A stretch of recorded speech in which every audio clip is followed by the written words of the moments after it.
Well, big news from President Trump today. Tourists from 42 countries, including Australia, will have to disclose 5 years of their social media history to enter the US. And any visitors trying to apply for what's known as the ESTA would need to be upfront about their posts. There's even a suggestion DNA might be required in some instances as well.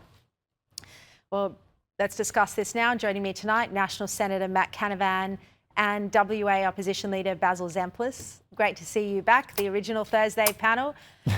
Hello, Sharri. Right. And best. Matt, how would you feel about giving your DNA to go to America? And would you be worried about who's collecting it, where the information is ending up? Well, of course it would be a concern, Sharri. I'd make the point, though, the US is a sovereign nation. They can decide how they want to police their borders. What I say is not going to change much, but I don't think it's something I'd like to see for this country at this stage. The United States have had a number of violent incidents involving migrants or refugees, so there's obviously heightened concern about who is coming into their country. As I say, they have the right to decide those things. I think it is also important to note that this is a proposal, I believe, at this stage. It won't be implemented for several months after feedback is provided. So I would imagine the Australian government will have something to say on this. And I think a lot of the details seem a bit murky at the moment. So I'm not just going to have a knee-jerk reaction just yet. I mean, it's interesting because, look, I wish Australia would do this for new migrants, particularly from riskier parts of the world. But a visitor, a tourist from Australia, I don't know, giving your DNA, I mean, you'd think you'd be reluctant to do that. What do you think, Basil? Well, yes, of course you would with your DNA. I'm sure in terms of the social media history, I would have thought that the platforms can easily give that to any nation that might request them, especially if they happen to be based there and especially if they still enjoy a good relationship with the proprietor, if that is the case with Elon Musk and Donald Trump still. So that part, that bit actually sounds a bit far-fetched. I mean, if they want to know what you've posted previously, then they can go up and look at it. Otherwise, I'm not sure how you're supposed to declare it. But the DNA, well, that's a step too far. And people will rethink their destination of holidays if that's what they're expected to do by going to the United States. Yeah, I think that's true. The only issue with social media is, I don't know if you recall, but about a year or so ago, I got a list of 100 or so of the Gazans who were given temporary visas to come to Australia. And so I, of course, went investigating and researching and going through their social media, and many had deleted recent posts, controversial posts, and in fact, you know, their entire accounts. And it was only when I dug a bit further into the Twitter likes folder that I saw a lot of action, and I reported on one young male who had liked a lot of the posts around October 7, but then he deleted his main comment. So I think, you know, people can get around this. But Matt, do you think you'd be reluctant, as Basil just said, to actually go to the States if it did mean handing over your and your children and your wife's DNA? Yeah, look, it would make you think twice. I don't really know, though, I suppose. It's not something I've thought of very much. I'm very happy here, though, Sharri. I don't need to go to any other countries. We've got everything we need right here in Australia. Yeah, so, as I say, I'm not that worked up about it because it's up to them. I don't need to go. I'm very, very happy. I'd love to go to the US for a holiday. Would love to. Be great. But, hey, there are plenty of good places in Australia if I'm stuck here. COVID was pretty good. We had great time here in Australia. So. Or you might Come want to go to WA, Matt. You'd love it over here. It's very nice over here, Matt. I'm there next week, Basil. I'm there next week. Oh, well, beautiful. I'm going to come to the airport and pick you up. You locked us out for a long time. You didn't like us there for a long time, but we're back. You're welcome now, anytime you like. You too, Sharri. Thank you very much. Now, let's turn to problems in your own party, Matt. The prominent National Party figure, Ron Boswell, came out today in The Australian. He slammed Barnaby Joyce over his defection to One Nation. And he actually said he hopes he fails in his next political task. Here's what he told the Oz. He said, let Barnaby chase whatever he thinks he'll find. And when Barnaby's wanderings run their course, as wanderings always do, the Nationals will still be here, united, serving regional Australia still home. Matt, what do you think of what Boswell has to say? Do you agree with him? Do you hope Barnaby fails? Well, look, there's a tinge of sadness for me, Sharri, because I saw the pictures alongside the article of Barnaby and Ron hugging. They've been through many battles before. Ron famously helped Barnaby be elected, and Barnaby did a lot of work too. And as the sort of a ticket that got 4 senators up in Queensland, gave John Howard power in the Senate in 2004. So yeah, after 20 years of fighting on the front lines together, it's pretty sad to see this split. It's reflective, though, of the sadness of a lot of Nationals Party members that have helped Barnaby over the years. And like Ron, I'm not so sure this is going to work out, because there's one thing about Barnaby, I know him pretty well. He doesn't like working for the man. He doesn't like working for a boss.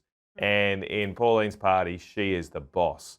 In our party, the Nationals Party, there is really no boss. I mean, there's a figurehead in Canberra and David Littleproud right now. But the bosses are the thousands of members who put you there. You can criticise the parliamentary leader and not be kicked out of the party. He can't do that because the party organisation is run by the members, the power is dispersed, and that gives the elected members a degree of freedom, as Barnaby has exercised many times as a member of the Nationals Party. Just very I don't quickly, think he'll get that freedom in the One Nation Party, and that might cause some issues. I'm going to get to the expenses side, but just very quickly, Matt, would you still be catching up with Barnaby as you would usually do as close friends in the holidays, or are you going to keep your distance now? I get this. I turn up. You saw me. I turn up at Richo's funeral. I got there a bit early. First Comcar arrives. Who gets out? Barnaby Joyce. And you had a chat? I can't repeat exactly what I said, but I said I can't get away from you. And we went and had breakfast. So yeah, we had a good chat. We did catch up. All right, there you go. Well, over eggs and coffee. Of course. And it was friendly. Yeah. Look, he's on a different football team now. So every now and again, I'm going to have to tackle him. And my experience, when you play footy against your mates, you tackle him even harder. Yeah. All right. Let's get to the expenses saga. Basil, Sarah Hanson-Young, didn't turn up to her weekly Sky News panel this morning. This after the massive news that she charged taxpayers nearly $50,000 for her husband to travel back and forth to Canberra. Her husband, who's a lobbyist, who has to be there for work. Basil, this is outrageous. Yeah, there are entitlements, and I think many MPs take entitlements to also mean what is available to them or allowable within the rules. And then there is this very separate category of public expectation. And clearly a number of what we have seen reported from a range of MPs over the last few days, and certainly over the last week or so with Annika Wells, does not meet that very important measure of public expectation, or otherwise the pub test. And just because you're allowed to do it, or just because the rules say you can do it, doesn't mean it is the right thing to do. My hunch and sense out of all of this is that eventually the rules will get changed. They will get tightened up because the public will demand a tightening up. And I'll just say this. I live in Perth and I'm an MP here in Perth. So I don't have to go through the hardships that federal MPs do, especially the ones from WA. It's a big, big commute. And they should have the right to reunite their families from time to time. But I think people have a problem when that reunion happens at the AFL Grand Final or the NRL Grand Final or something like that. And they would have a problem also with it happening too often, and in particular if that reunion enables their partner to go off and do other work that has nothing to do with the reunion. And I think people in Australia will speak very clearly on this. Well said, Basil. And I think it's outrageous that Albanese isn't coming out strongly on this, as I said at the start of the show. Matt, do you think the rules should be tightened? I do, Sharri. I think the Australian people expect it. Like Basil, I think there's an appropriate amount of family reunion that can be supported, but I think the obvious thing to do here is to restrict that to the parliamentary trips to Canberra, because too often we've seen this situation where people seem to organise trips around other events, which is just not meeting community expectations. So it's a test for the Prime Minister now. It's really up to him, despite his I don't hold a hose act today, saying he's not the Finance Minister, you're the Prime Minister. Anthony Albanese, you're the Prime Minister. You get to set the standards here.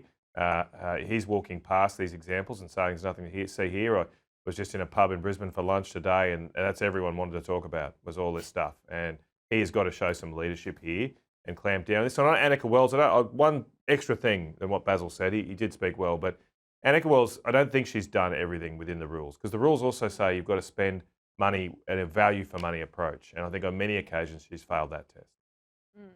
Yeah, absolutely. Just finally, Matt, I noticed that you've been on a bit of a national campaign to dump net zero. You're out there trying to, sell this message. Last night you were in Toowoomba. And as you just mentioned before, you're going to be in WA next week on another dumping net zero campaign. Well, I'm on the warpath here, Sharri. This agenda is putting down the cost of living for Australians. It's costing us our jobs, deindustrialising as a nation. We're not even protecting the environment anymore. That's being destroyed as well. And I think a lot of people don't really know what net zero is.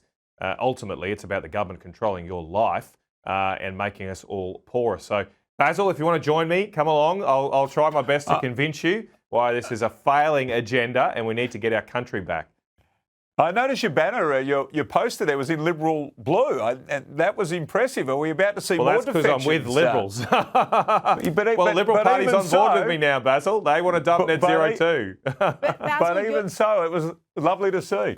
Basil, you still support net zero, is that right? Well, what I support is reliable energy, affordable energy, and they have to be the priorities. And I do also believe that many Australians, particularly inner city and particularly female voters, want significant ambition to reduce emissions. And that should always be a part of our agenda, but not at any cost. I've always been very clear on that. I think to walk away from it completely would have been a mistake from my federal colleagues. They didn't walk away from it completely. They still have emissions reduction ambition in their agenda. That was most important for me. I think there is a compromise possible and available, and I think it's there.